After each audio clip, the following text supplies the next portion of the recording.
സംസ്ഥാന ഗവൺമെന്റ് പ്രത്യേകിച്ച് മുഖ്യമന്ത്രി പൂക്കോട് സിദ്ധാർത്ഥന്റെ കൊലപാതക കേസിലെ പ്രതികളെ സംരക്ഷിക്കാൻ നടത്തിയ ശ്രമങ്ങളാണ് ഇതിനെല്ലാം കാരണമായി മാറിയത്. മുഖ്യമന്ത്രിക്കും പാർട്ടിക്കും വേണ്ടപ്പെട്ട ആളുകളാണ് ഈ ഒരു കേസിലെ കുറ്റവാളികൾ.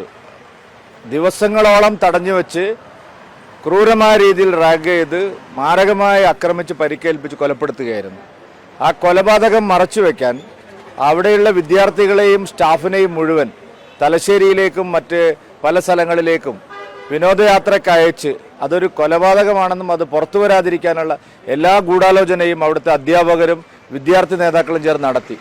അതിനുശേഷം വൈസ് ചാൻസലർ അച്ചടക്ക നടപടിയെടുത്ത വിദ്യാർത്ഥികളുടെ സസ്പെൻഷൻ പിൻവലിച്ചു.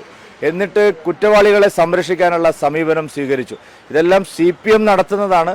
പ്രത്യേകിച്ച് പിണറായി വിജയന്റെ അറിവോടുകൂടി പോലീസ് ഈ കാര്യത്തിൽ എടുത്തിട്ടുള്ള കുറ്റകരമായിട്ടുള്ള അനാസ്ഥയാണ് ഇപ്പോൾ ഗവർണറുടെ ഇത്തരം ഇടപെടലുകൾ ആവശ്യമായി വന്നിരിക്കുന്നത്. ഇപ്പോൾ വൈസ് ചാൻസലറെ മാറ്റി പുതിയ വൈസ് ചാൻസലർ വന്നു.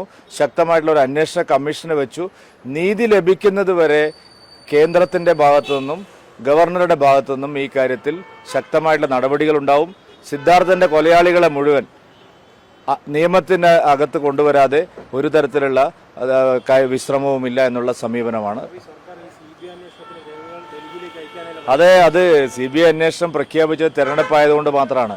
പക്ഷേ അതിൻ്റെ നോട്ടിഫിക്കേഷൻ ഇറക്കുകയും അത് ആവശ്യമായ സ്ഥലത്ത് ലഭ്യമാക്കുകയും എത്തിക്കുകയും ചെയ്യാതിരിക്കുന്നതിലൂടെ മുഖ്യമന്ത്രി തന്നെയാണ് ഇങ്ങനെ ഒരു കള്ളക്കളിക്ക് നേതൃത്വം നൽകിയത്.